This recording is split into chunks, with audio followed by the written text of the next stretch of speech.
संभाजीनगर परिसरामध्ये छत्रपती संभाजीनगर जिल्ह्यामध्ये काही घटना घडल्या। सांत्वनपर माझी त्या दोन घरी बोराडे आणि सचिन मुळे यांच्या घरी मी जाणार आहे। त्याच्यानंतर एक आमचं घरातलं जवळचं लग्न आहे ते उरकणार आहे। आमचं अधिवेशन शेवटच्या टप्प्यात आलेलं आहे। आज उद्या परवा 3 दिवस अधिवेशन चालेल। आज बहुतेक अंतिम आठवडा प्रस्तावावरची चर्चा आणि त्याला रिप्लाय होईल आणि राहिलेले 2 दिवस आपल्या देशाला जे घटनेचे शिल्पकार डॉक्टर बाबासाहेब आंबेडकरांनी अतिशय अप्रतिम अत्युच्च अशा प्रकारचं दर्जाचं संविधान दिलेलं आहे, त्याला 75 वर्ष पूर्ण झालेली आहेत आणि त्याच्यावरून 2 दिवस आम्ही खास या संविधानावर चर्चा सभागृहामध्ये ठेवलेली आहे। आणि मग बुधवारी आमचं सभागृह त्या ठिकाणी हे अधिवेशन संपेल। पुढचं अधिवेशन साधारण कधी घ्यायचं आहे त्याच्याबद्दलचा निर्णय शेवटच्या दिवशी होतो आणि मग अध्यक्ष महोदय जाहीर करतात की पुढचं अधिवेशन जुलैमध्ये येईल का जूनमध्ये येईल एंडला किंवा जुलै सुरुवातीला। तो अधिकार अध्यक्षाचा असतो, तो त्या बुधवारी सगळ्या महाराष्ट्राला कळेल। आणि एकंदरीत कामकाज चाललेलं आहे, अर्थसंकल्प सादर केलेला आहे, त्याच्यावरची चर्चा चाललेली आहे वेगवेगळ्या पद्धतीनं। मी यावेळेस अतिशय आर्थिक शिस्त कशी आणता येईल राज्याला अशा प्रकारचा अर्थसंकल्प, सर्वसमावेशक अशा प्रकारचा अर्थसंकल्प राज्याला सादर करण्याचा प्रयत्न केला आहे। काहींनी त्याचं कौतुक केलं, काहींनी ते टीकात्मक घेतलं। अर्थात तो ज्याचा त्याचा अधिकार आहे। मला एवढंच माहिती आहे की राज्याची आर्थिक घडी ही देवेंद्र फडणवीस मुख्यमंत्री आणि एकनाथराव शिंदे आणि मी उपमुख्यमंत्री आमच्या सगळ्यांच्या उपस्थितीमध्ये चांगल्या प्रकारे पुढं चालली पाहिजे। महाराष्ट्राला देशाच्या पातळीवर एक वेगळं महाराष्ट्राचं नाव आहे, नाव लौकिक आहे, तो तसाच पुढं कसा वाढेल याकरता आमचा प्रयत्न चालला आहे। दुसरी एक गोष्ट, मी काल काही ठिकाणी बोललो, देशाचे पंतप्रधान नरेंद्र मोदी साहेब, अमित शाह, पीयूष गोयल आणि कृषी मंत्री शिवराज सिंग चौहान आपल्या महाराष्ट्रामध्ये मोठ्या प्रमाणावर कांदा उत्पादक शेतकरी आहे आणि निर्यात करण्याच्या करता जो टॅक्स लावलेला होता त्याच्यातलं 20% टॅक्स कमी करण्याचा निर्णय हा घेतला गेला केंद्रीय पातळीवर आणि त्याचं स्वागत आम्ही सगळ्यांनी केलेलं आहे। शेतकऱ्यांना एक मदत करणारा हा निर्णय आहे, त्याच्यामुळं भाव कांद्याचे निश्चितपणे शेतकऱ्यांना बऱ्यापैकी त्या ठिकाणी वाढ होईल। आम्हाला नेहमी विचार करावा लागतो, पहिला शेतकऱ्याचा पण उत्पादक म्हणून आणि दुसरा ग्राहकाचा पण, का तर तो खरेदीदार आहे म्हणून त्याच्यात समन्वय साधावा लागतो।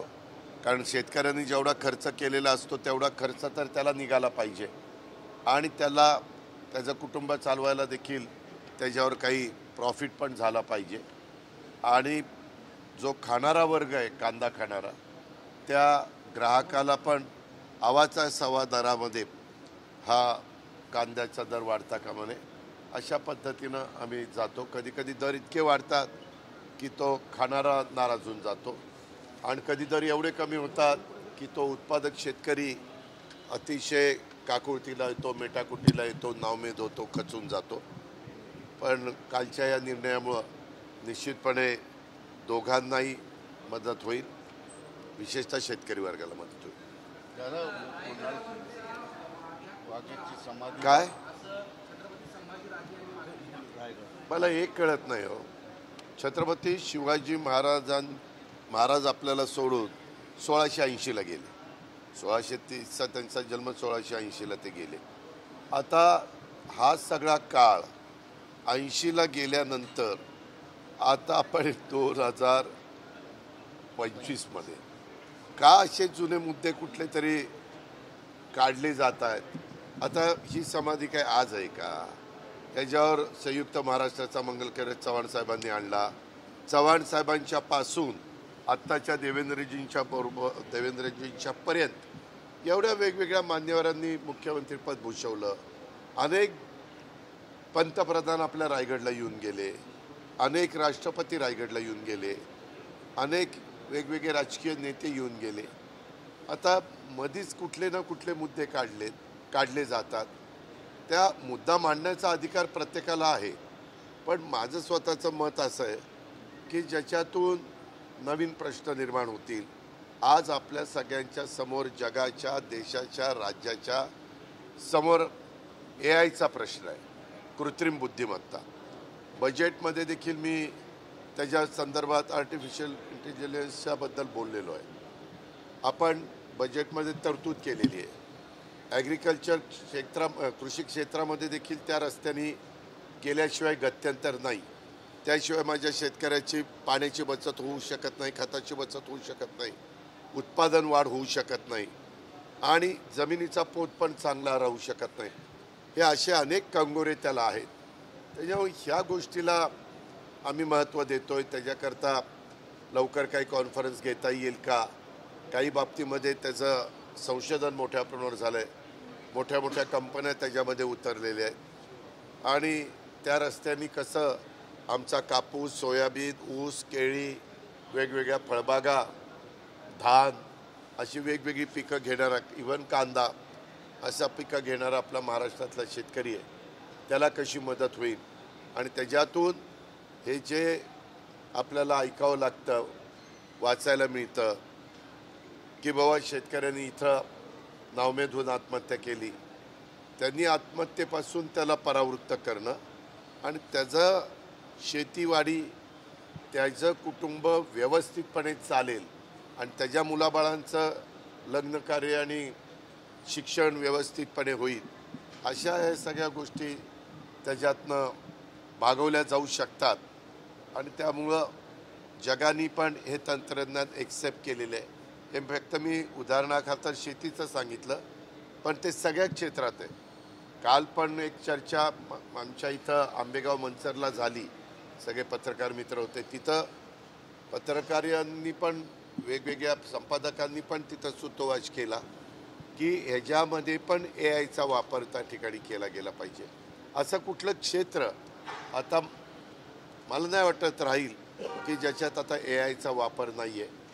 काळानुरूप आपलं बदलायचं असतं आणि तसे निर्णय घ्यायचे असतात, तसं सर्वांना पुढं घेऊन जायचं असतं.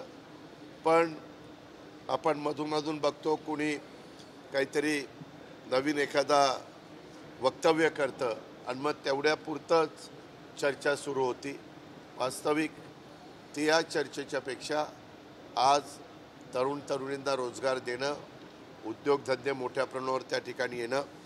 आम्ही आता टाटा ट्रस्ट यांच्याबरोबर टायअप केलेलं आहे. आपण इनोव्हेशन सेंटर काढतो आहे. 165 कोटी रुपये साधारण टाटा घालतं. 30-35 कोटी रुपये त्या जिल्ह्याला टाकावे लागतात. तर आम्ही पहिलं गडचिरोलीला सुरू केलं आहे, चंद्रपूरला सुरू केलं आहे, परवा मी रत्नागिरीला भूमिपूजन केलं आहे. आपण आता शिर्डीला करतो आहे आणि आपल्या मराठवाड्यामध्ये छत्रपती संभाजीनगर, बीड आणि नांदेड, काल मी नांदेडला होतो, तिथंही करायचा आमचा मानस आहे. मी आता शिरसाटांशी पण बोलणार आहे, अधिकाऱ्यांना पण सांगणार आहे. साधारण कमीत कमी 1 ते 2 एकर जागा लागते आणि मी सांगितलं साधारण 195 कोटी रुपयाची त्याच्यात गुंतवणूक केली आणि ते इन्फ्रास्ट्रक्चर तयार करून दिलं, मशीन्स वगैरे. तर आता आर्ट्स, सायन्स, कॉमर्ससारखं शिक्षण घेऊन आमच्या मुलामुलींना नोकऱ्या पाहिजे तेवढ्या उपलब्ध होत नाही.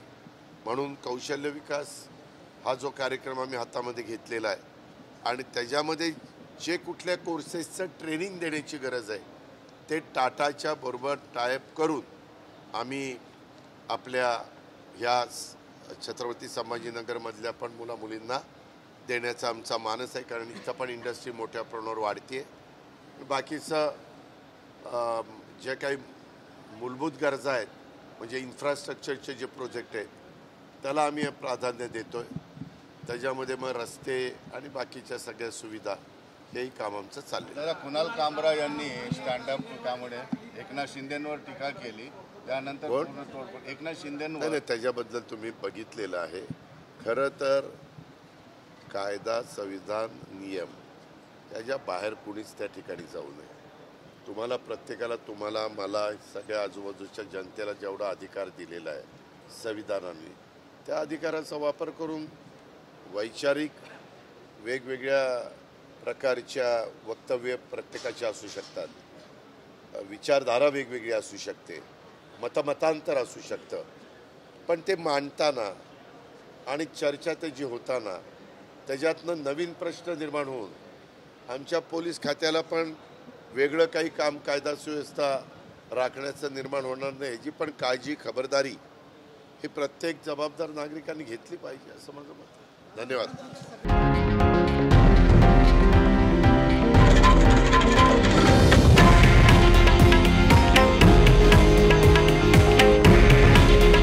हे आहे देशातील नंबर 1 न्यूज नेटवर्क आणि आपण पाहत आहात TV9 मराठी. काळजी तुमची, हित महाराष्ट्राचं.